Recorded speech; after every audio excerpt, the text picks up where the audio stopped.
Labas vakaras, mielosios, labas vakaras, mielieji.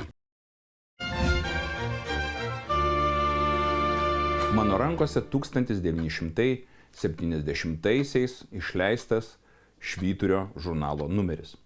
Galbūt daugelis jūsų, o gal tik kai kurie prisimenate tokį žurnalą. O žurnale straipsnis apie Antrojo pasaulinio karo metu veikusią aviacijos eskadrilę Normandija Nemunas. Daugybė pasakų, legendų, tikrų ir netikrų istorijų gaubė šios eskadrilės kovinę veiklą, jos sukūrimo aplinkybės. Mūsų istorija, tikra istorija apie eskadrilę, kurioje kovojo prancūzai ir Sovietijos žmonės, Normandija Nemunas. Užsukome į aerodromą Alytuje. Čia viename iš senų, nebeskraidančių orlaivių yra nedidelė ekspozicija, skirta eskadriliai, vėliau aviacijos pulkui Normandija Nemunas. Dalis šių objektų jau tik eksponatai, kiti dar visai neseniai raižė erdves. Kartu kiekvienas jų tiek asmeninė, tiek ir šalies istorija. Aerodromo kiemo erdvėje stela, kurią savo seneliui, prancūzui pilotui sukūrė alytiškis. Alytuje jie pakankamai praleido daug laiko, ką ir galiu pasakyti, kad jie siuvosi čia ir uniformas, būtent pirmam Alytui siuvėjas buvo. Man teko ir su šituo bendrauti su Šimansku, kuris buvo prancūzų siuvėjas. Jis daug ką papasakodavo, patys lakūnai užsakydavo, kaip pasiūt, persiūt, nes gaudavo tas uniformas, tai jie, kaip sako, apsivilkite neišesniltepo, jis persiūdavo, kad jie stovėtų, ta uniforma būtų uniforma, o ne kabotų ant žmogaus pakabyta pakaba. Ir čia matote tiek pulko vadą, tiek eskadrilės vadus matote ir viduryje yra mūsų žymus, galim pakrikštyti, kad jau alytiškis, sakykime taip, kuris susipažino su Alytaus gyventoja ir čia užsimezgė jų meilė, tai yra būtent Rožė. Atvažiavo, paskambino irgi aeroklubo numeriu, irgi, kad nori susitikti, pamatyti irgi, ir susitikom prie stelos, jis prisistatė, kad tai Rožė Savažo sūnus, ir irgi daug metų norėjo irgi atvykti, ir po tėvo mirties irgi susitikti, pamatyti. Esame Adolfo Ramanausko Vanago vardo gimnazijoje, Alytuje, nes čia bene daugiausiai eksponatų susijusių su šiuo aviacijos daliniu. Akivaizdu, prancūzų pilotų gyvenimas Alytuje buvo trumpas, bet tikrai ryškus įvykis vietinių žmonių atmintyje. Tačiau kodėl? Vienas iškilus pedagogas, buvęs mokyklos vadovas, prisimena tą laikmetį, 44 metai, nuskūrė badas, einu, sako, gatve ir nesuvokiamas kvapas prancūziškų parfumų. Aš sako, nudriskęs, toks biednas, o priekyje eina du prancūzų pilotai. Dvelkė parfumais su gražiom juodom uniformom. Ir sako, šitas įspūdis liko visam gyvenimui. Tai yra visų pirma prancūzai. Čia įsivaizduokit, į provinciją atskrido prancūzai, kurie šiaip yra tam tikras etalonas. Tai čia nulėmė. Tuo labiau, kad kita vertus, kai pagalvoju, kas čia toliau buvo. Praėjo kariuomenė, vokiečiai pirmą karo dieną subombardavo Alytų, beveik čia nieko iš senamiesčio nebeliko. Čia, suprantate, ta meilės istorija, tas jų toks elgesys, ta elegancija, tas miestas taiga pasijuto, kad jis yra Europos miestas. O čia yra svarbu, čia toks emocinis ryšys, būtent, kad mes europiečiai. Suprantate, kokia, dar čia galima būtų taip tokią prielaidą daryti. Smetonėje Lietuvoje mes buvom tikrai europiečiai. Sovietinis laikotarpis mus kažkur nustūmė ir štai dabar vėl Europa čia prie mūsų, žmonės gyvi, skraidantis ir bendraujantis, įsimylintis. Žiūrėkit, prancūzai kažkur nuo Prancūzijos kariauja čia. O mes kodėl čia nieko savo nedarom? O paskui Pažiūrėkit, koks buvo partizaninis judėjimas. Čia didžiausias, čia daugiausiai buvo ir to pasipriešinimo, ir daugiausiai kovų ir pačių garsiausių žmonių iš čia yra. Tai matot, irgi čia yra tam tikri ryšiai, kuriuos nelabai gal taip pamatuosi, bet jie iš tikrųjų emociškai veikia. Legendinė, plačiai žinoma, garsi. Taip dalinio istorija dažniausiai pristatoma. O tada, kai šis mokyklos muziejus buvo įkurtas ir labai ideologizuota. Tuomet mus okupavę sovietai, prisimindami kovą kartu su prancūzais, pasaulį norėjo prisistatyti kaip vieninteliai, svarbiausi, beveik be sąjungininkų, išgelbėję pasaulį nuo nacizmo.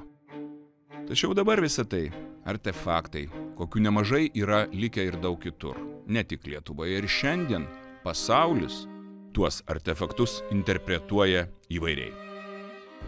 Austrija. Viena. Paminklas sovietiniams kariams.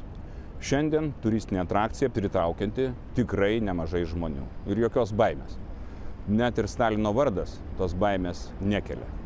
Manau, dėl vienos paprastos priežasties. Esu tikras, kad šioje šalyje ne tik tai garsėjančia draugiškais jausmais ir dabartiniai Rusijai, kaip nebūtų keista, ir istoriškai garsėjančiai gerais jausmais Rusijos imperijai. Nėra tokios baimės, kurią turime mes, bet to priešą reikia pažinti.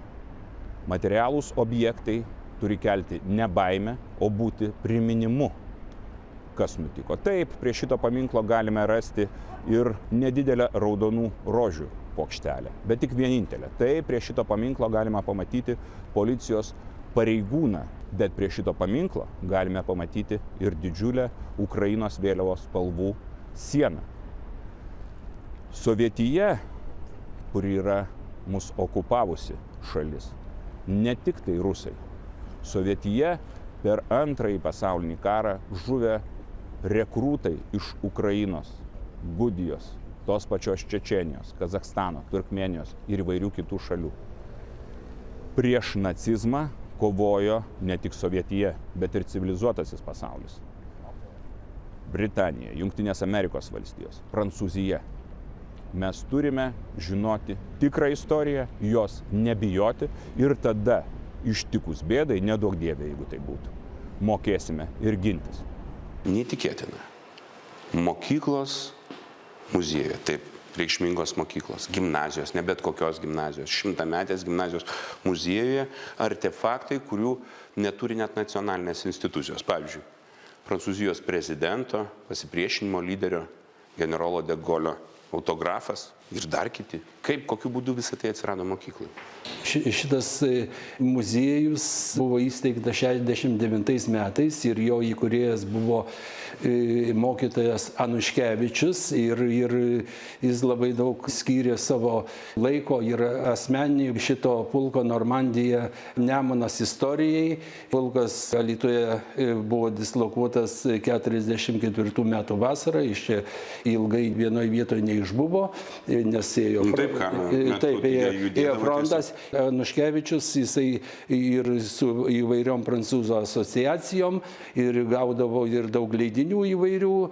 Sovietų laikais, kada buvo čia klubas, Dosafas, sakykime taip, tai jaunimą kviesdavo į stovyklas kiekvieną mėnesį ir būdavo po Normandijos vėliava vykdavo skraidymo stovyklos. Ir iš miesto suvažiuodavo, iš rajono, iš kitų miestų suvažiuodavo čia daug jaunų žmonių. Jie tiesiog mokydavo sklandyti, skraidyti. Tokia savotiška buvo ideologija, kad valakūnai tokie buvo, prancūzai, rusai bendrai ten kariavo prieš fašistinę Vokietiją. Kai atgavome nepriklausomybę, tai mes iš karto klubas pradėjom atgaivinti tą visą santykių su prancūzais. Alytaus aerodrome 1944-aisiais kelis mėnesius nuo vasaros vidurio buvo dislokuotas aviacijos pulkas Normandija Nemunas. Iš šio aerodromo prancūzų pilotai vykdė karinės operacijas.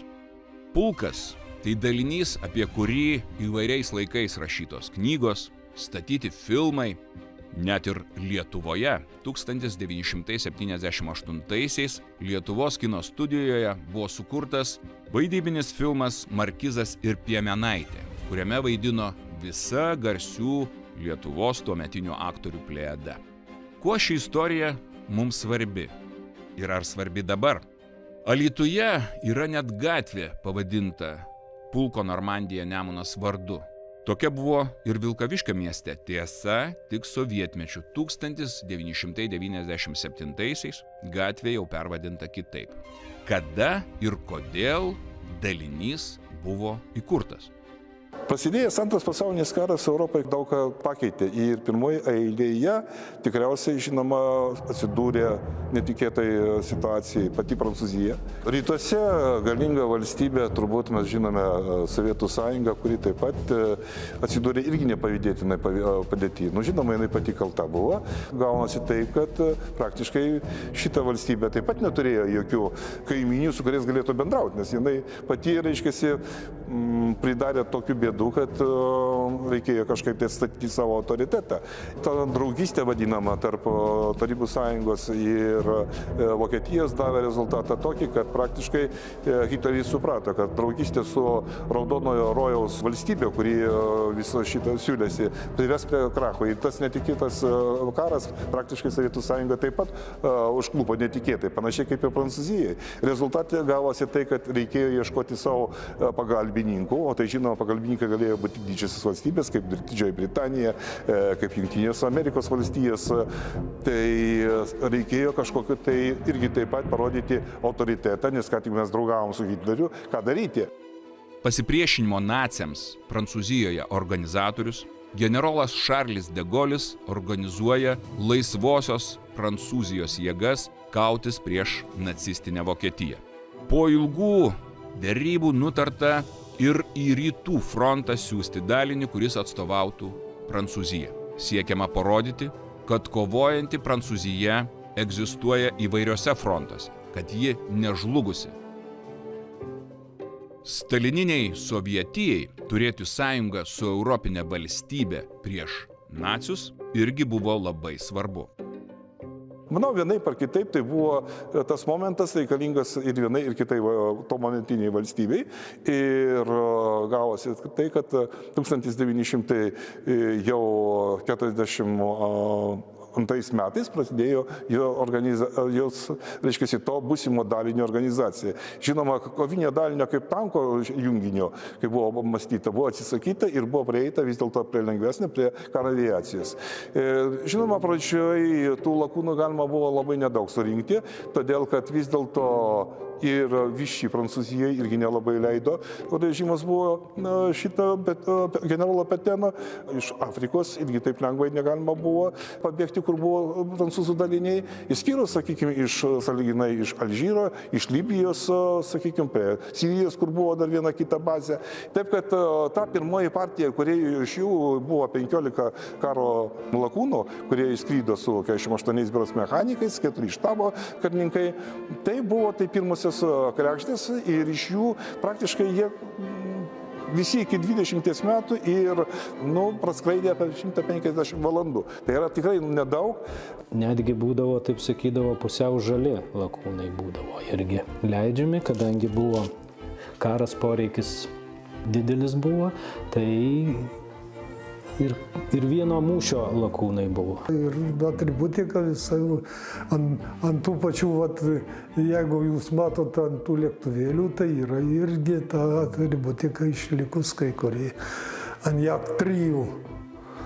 Nes Jak 3 pagrindė buvo tuo metu geriausia Tarybų sąjungos kovinė technika. Jie savanoriai, jiem tik tai, kad kai jie pradėjo, tai jiem kažkiek tai aprangos davė tarybinės, o paskiau jie siuvosi savo, jau reiškia, prancūzišką uniformą.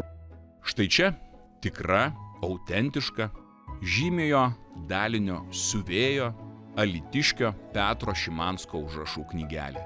Joje detaliai sužymėta, ką kuriam prancūzui siuvo, kiek ir už ką sumokėta. O prie kai kurių pavardžių Įrašas. Žuvo.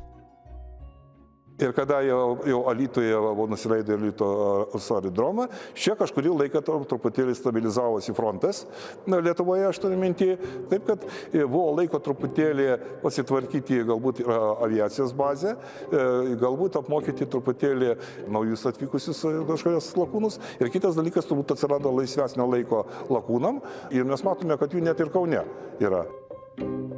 Nemunas vardą jie įgavo tada, kada buvo išvaduota kita Nemuno dalis ir jiems buvo suteiktas Normandijos Nemunas pavadinimas.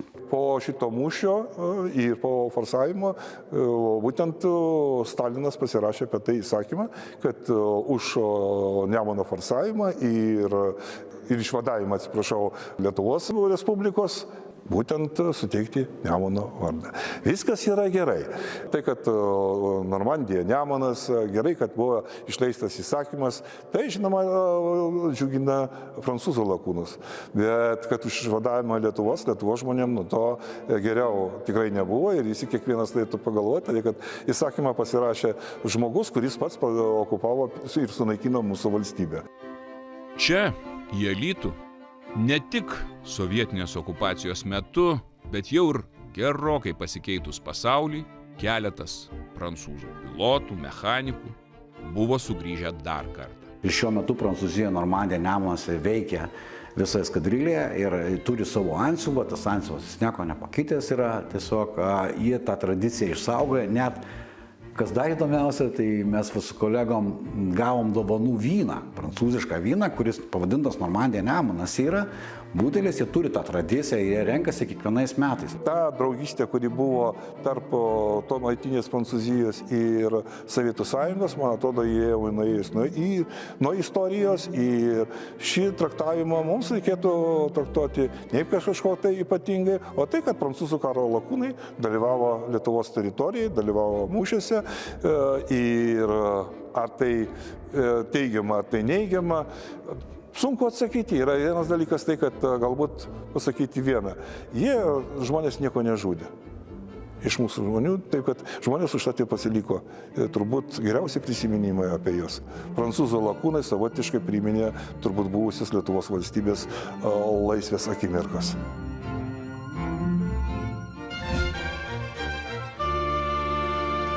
Ačiū, kad žiūrėjote.